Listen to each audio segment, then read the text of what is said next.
आज बंगोपसागर में आउ एक लघुचाप सृष्टि हो पारे।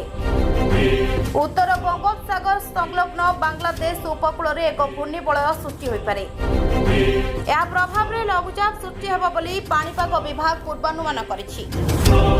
उत्तर पश्चिम बंगोपसागर और पार्श्ववर्ती ओडिशा एवं पश्चिम बंग उपकूल अंचल में लघुचाप क्षेत्र सृष्टि होइतिला।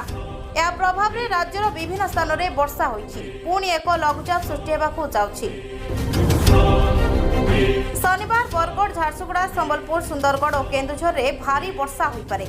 उत्तर ओडिशा और दक्षिण ओडिशार किछि स्थान में मध्य वर्षा संभावना अछि।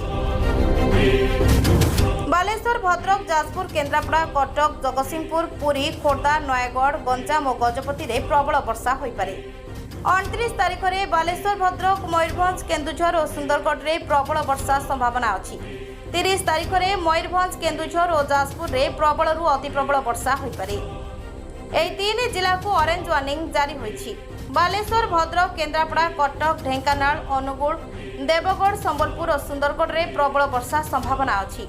1 तारीख में नयगढ़, कंधमाल और कलाहांडी में प्रबल अति प्रबल वर्षा हो पारे। कोरापुट, नवरंगपुर, बलांगीर, सोनपुर, बौद्ध, कटक, खोर्धा, गजपति, गंजाम, नुआपड़ा, रायगड़ा और पुरी में प्रबल वर्षा हेबा बोली पूर्वानुमान करिछि पाणीपाग विभाग। 2 तारीख में नवरंगपुर, कलाहांडी, नुआपड़ा, बलांगीर और बरगढ़ में प्रबल वर्षा हो पारे। 3 तारीख में सुंदरगढ़, झारसुगुड़ा, बरगढ़, केन्दुझर और मयूरभंज में प्रबल वर्षा संभावना अछि। शुक्रवार भद्रक में 17.2 मिलीमीटर वर्षा होइछि। भवानीपाटना रे 13.2, दारिंगबाड़ी रे 12, चांदबाली रे 8.9, जाजपुर रे 8 मिलीमीटर वर्षा होइछि। गुरुवार और शुक्रवार भितर जगतसिंहपुर रे निर्धूम वर्षा होइछि। बालिकुदा रे सर्वाधिक 145 मिलीमीटर वर्षा होइछि। गुरुवार और शुक्रवार भितर पुरी, काकटपुर रे 109 मिलीमीटर, खोर्धा, बोलगड़ रे 102 मिलीमीटर, मयूरभंज, बेतनटी रे 85 मिलीमीटर, नयगढ़ रे 77, निमापड़ा रे 69.6, केन्द्रापड़ा, राजनगर रे 66, कटक, बांकी रे 65, केन्द्रापड़ा, महाकालपड़ा रे 60, बौद्ध, कंटामाल रे 67.2 और कटक रे 58.4 प्रबल जोर रे भूमिकंप झटका अनुभूत होइछि। नेशनल सेंटर ऑफ सिस्मोलॉजी अनुसार शनिवार भोर समय रे फिलीपाइंस रे 6.0 तीव्रतार एक भूमिकंप अनुभूत होइतिला। यह भूमिकंप शनिवार भोर 4:37 भारतीय समय रे थिला, जहाँकि पूरा देश को थराई देथिला। भूमिकंपर केन्द्रस्थली फिलीपाइंस मिंडानाओ रे एही भूमिकंपर केन्द्रस्थल और गभीरता भूमिकंपर 105 किलोमीटर तले अनुमान करा जाउछि।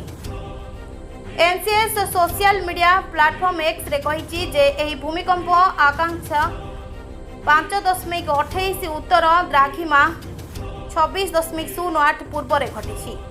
भୟରେ घरू बाहरी आसिले रिक्टर स्केल ले 6.0 तीव्रतार भूमिकंपर झटका एते शक्तिशाली थिला जे लोक माने घरू बाहरी आसिले आ मनरे भयर वातावरण खेली जाइतिला। अनेक शक्तिशाली भूमिकंप आमे आपन को कहि रखुछु जे यह पूर्व फिलीपाइंस रे अनेक भूमिकंप होइछि। ए भूमिकंप गुड़िक मध्यरे अनेक बहु विपज्जनक मध्य रहितिला। डिसेंबर 2, 2023 रे फिलीपाइंस मिंडानाओ रे 7.4 तीव्रतार भूमिकंप होइतिला। एही कारणरू सुनामी चेतावनी जारी करा जाइतिला। या सहित नवेम्बर 17, 2023 रे मिंडानाओ रे 7.6 तीव्रतार भूमिकंप होइतिला। या परे डाभाओ और सुरीगाओ डेल रे सुरर उपकूलवर्ती अंचल रे सुनामी सतर्कता जारी करा जाइतिला। ब्यूरो रिपोर्ट, श्रीक्षेत्र टीवी।